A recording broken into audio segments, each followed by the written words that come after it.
history fans, and welcome back. Today's video is another ASMR video. You seem to enjoy the last one where I did these scratchy sticker things, so we'll do another one but with some more eras this time. But before you fall asleep, don't forget to like the video and subscribe to the channel, and let's get to colouring. Colouring, scratching, I don't know. I'll tell you a little bit of history first as well though. We moved over to the table and I just recorded this entire speaking bit without plugging my microphone in, so I'm doing it again, so that's really annoying. I thought I might try a coin today. I've got a pot of like the different funky coins.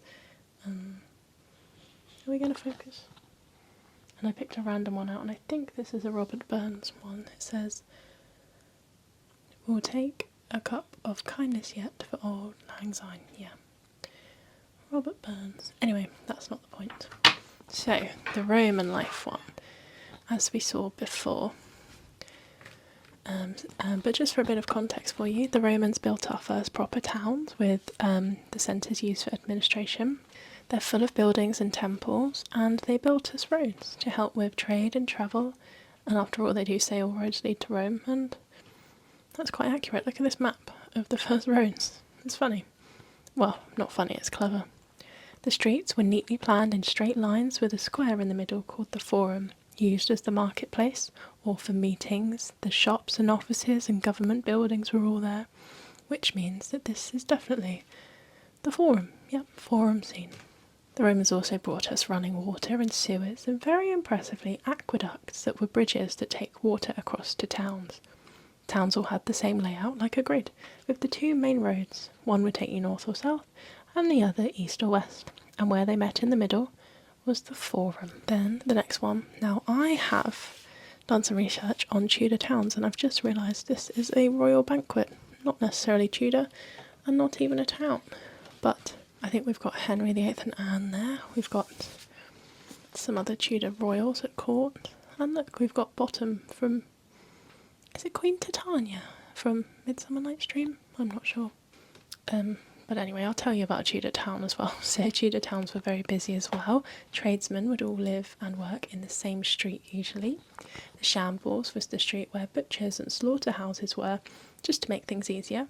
And the Shambles was the old word that meant butcher shop or meat market. So it all makes sense. The towns were overcrowded and very dirty and smelly. We lost the drainage system after the Romans left Britain, and we still hadn't recovered by the Tudor times, so sewers ran open down the street into the rivers and wells where people got their drinking water. So these people are probably drinking poopy water.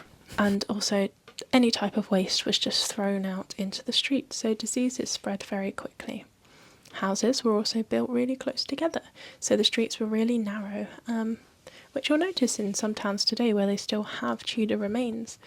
Not only were the streets dark and gloomy because the houses blocked out the light, but it also made it really easy for criminals to steal from the shops and the people. It's so crowded and small they could just slip away to hide, which feels similar to the Victorian scene. Industrialisation in Victorian times meant that many people moved away from the countryside and into towns like this for work, which meant they got even busier. Poorer families lived in back-to-back housing, which I don't think you can see in this scene, but this corner here kind of gives me the same vibe. So back-to-back housing was terraced houses formed in a square, and you'd often have one family per room, and the tiny houses would have had multiple families in too. They're run down and dirty, often being so full and busy, and there would have been a shared toilet for all the houses in the square outside. But there must have been a good sense of community, everyone pulling together to help, I suppose, which isn't something we have nowadays. These types of houses still didn't have running water either, so the shared water pump in the street would have been their go-to for water. And they still had open sewers with disease, so we had lots of outbreaks of things like cholera. But the richer people probably would have had running water and wouldn't have been seen in this town. Have we got any rich people? Nah, it's all the paupers. Let's get into some scratchy noises. Sleep well. Oh, actually. Towns and cities grew rapidly during the Victorian times and the population soared. The largest area of growth came from London and the industrial towns in the north of England such as Leeds, Bradford and Manchester. Victorian towns were very busy places, with street vendors selling fruit and vegetables from barrows and stalls, farmers selling livestock, butchers, fishmongers, pubs, banks, schools and theatres.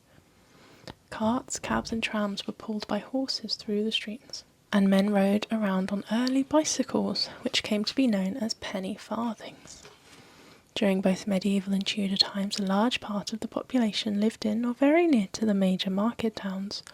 On market day, these towns were the meeting place for farmers, traders and craft workers from across the country, selling and exchanging their goods. Fairs were also held, which would attract strolling minstrels, performing tumblers and acrobats, and animal acts with trained bears.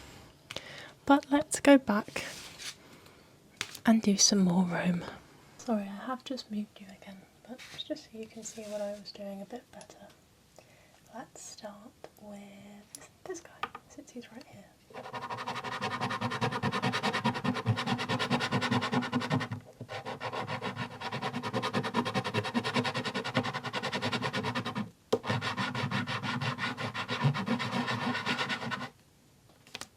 Do we think it's done?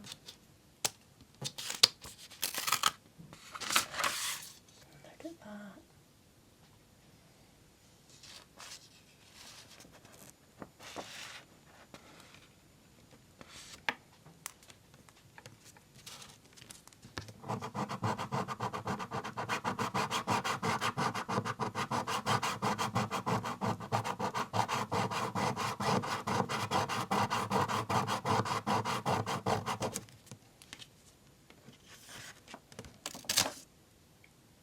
Oh no, he lost her head.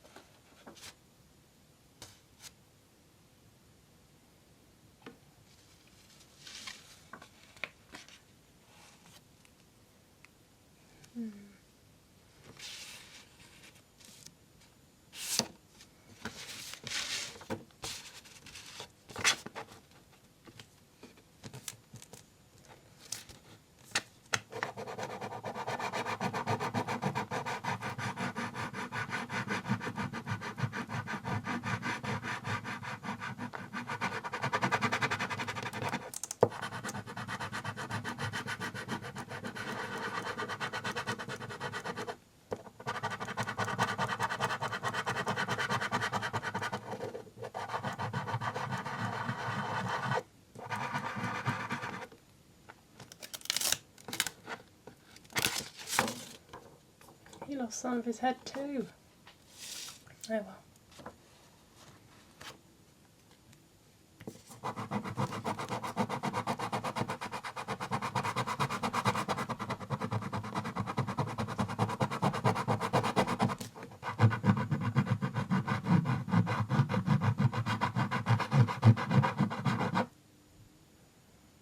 I'm not doing it the wrong way again, am I? No. No, I'm not.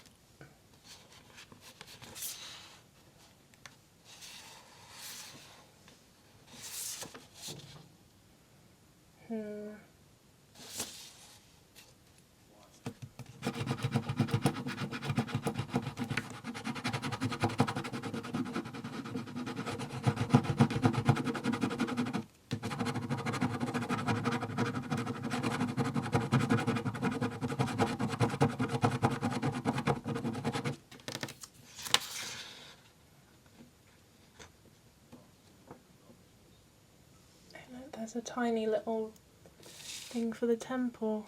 Where should we put her? Oh yeah, look. She goes there.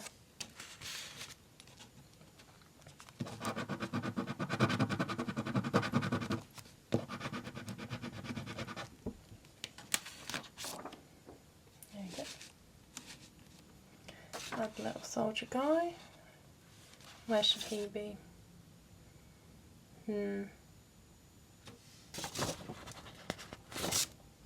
I'm not very good at this. Tell you what, let's switch. We've already done some Romans. Let's move on to another era, shall we?